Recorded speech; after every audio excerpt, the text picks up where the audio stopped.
Me gusta cuando me detengo en un museo y me encuentro con una obra como la que te presentaré hoy. Un paisaje. Hemos conectado con el arte francés en sus diferentes etapas de la historia, incluso etapas de mucha agitación como una revolución francesa, la ilustración, la industrialización, etc.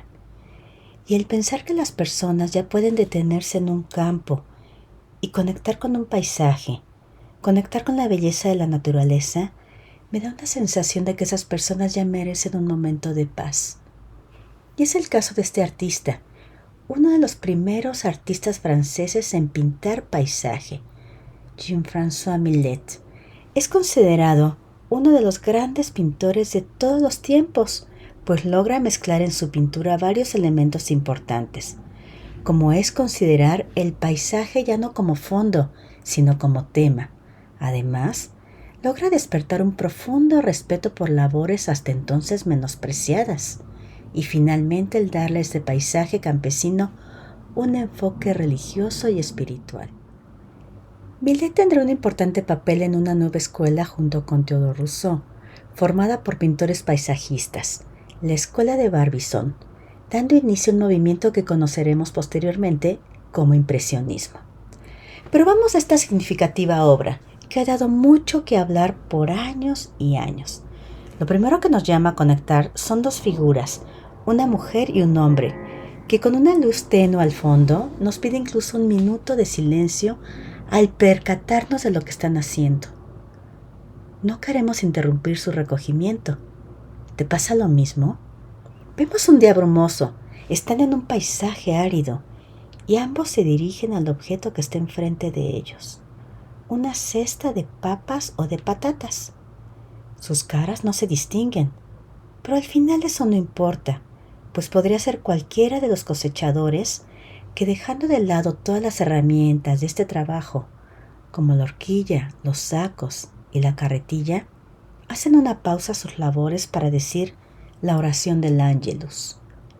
Al fondo podemos percatarnos que hay una iglesia que seguramente está tocando su campana para indicar que es el momento de detenerse y hacer su oración.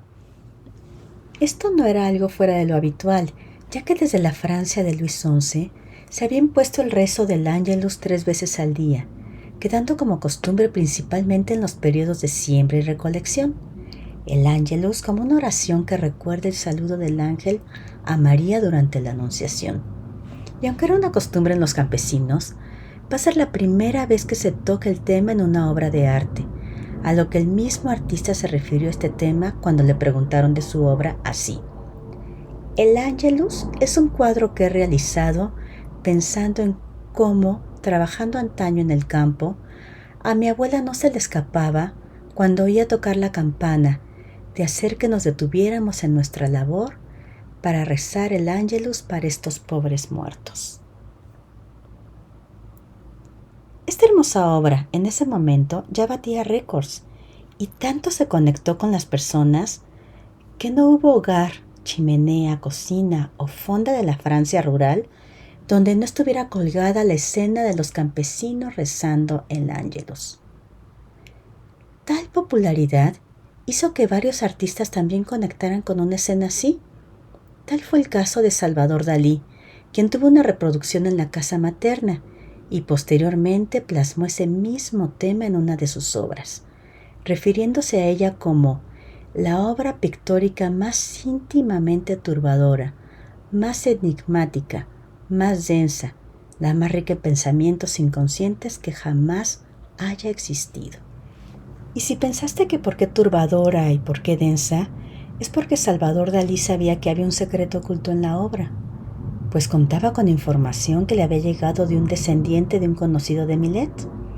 Así que solicitó al Museo del Louvre el análisis de la obra original con rayos X en 1963, descubriendo bajo la capa de pintura que reproduce la cesta de patatas una más oscura con forma romboidal a modo de un ataúd infantil. Y es que al parecer el artista ocultó el objeto de su primera versión pensando que no sería bien recibido por la burguesía parisina, transformando el tema del entierro de un niño recién nacido en algo más tranquilizador para un hogar, un momento de oración que podría ser un momento de agradecimiento, también por la canasta llena con las patatas cosechadas.